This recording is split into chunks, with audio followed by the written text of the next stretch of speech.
Halo teman-teman, selamat datang di channel Dimas F. Pratama. Surakarta berkembang dari wilayah suatu desa bernama Desa Salah di tepi Bengawan Solo.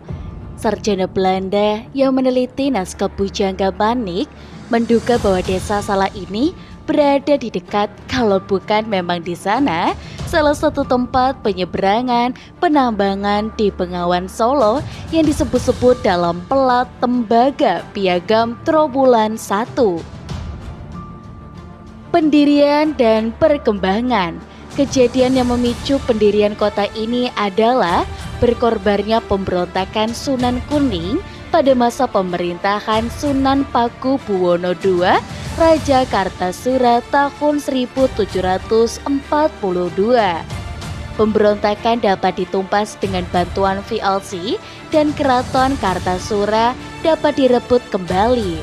Namun dengan pengorbanan hilangnya beberapa wilayah warisan Mataram sebagai imbalan untuk bantuan yang diberikan oleh VLC, dan bangunan keraton sudah hancur dan dianggap tercemar.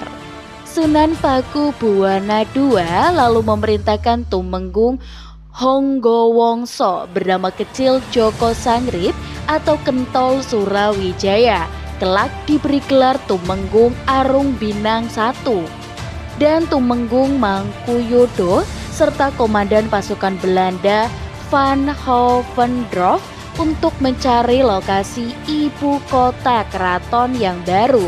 Untuk itu dibangunlah keraton baru 20 km ke arah tenggara dari Kartasura pada 1745, tepatnya di Desa Salah di tepi Bengawan Solo.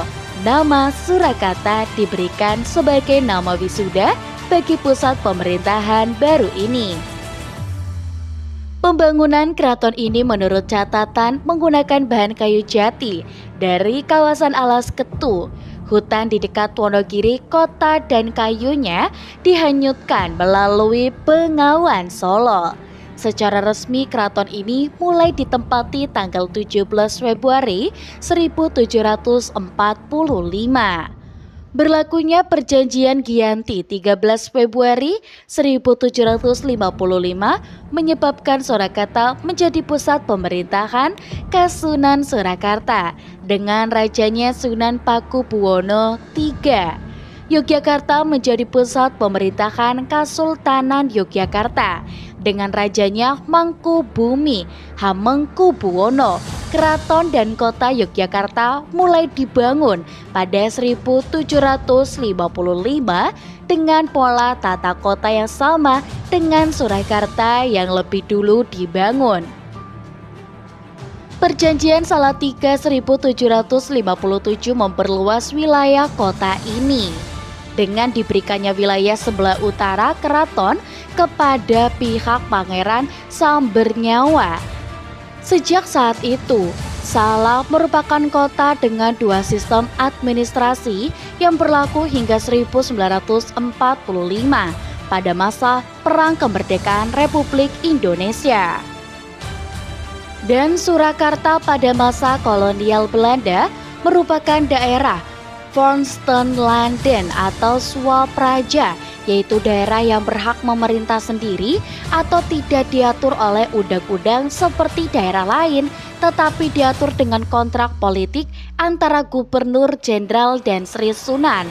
Ada dua macam kontrak politik, yaitu kontrak panjang tentang kesetaraan kekuasaan keraton dengan Belanda dan pernyataan pendek tentang pengakuan atas kekuasaan Belanda. Kasunan Surakarta diatur dalam kontrak panjang, sementara Mangkunegara diatur dalam pernyataan pendek. Sejak Gubernur Jenderal G.J. Van Heust, setiap terjadi pergantian raja, maka diadakan pembaharuan kontrak.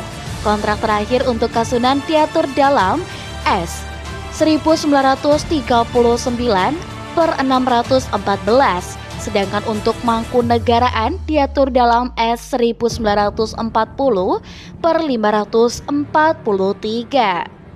Nah, itulah sejarah singkat tentang Surakarta. Untuk teman-teman, jangan lupa untuk like, komen, dan juga subscribe. Kita akan bertemu kembali di video selanjutnya.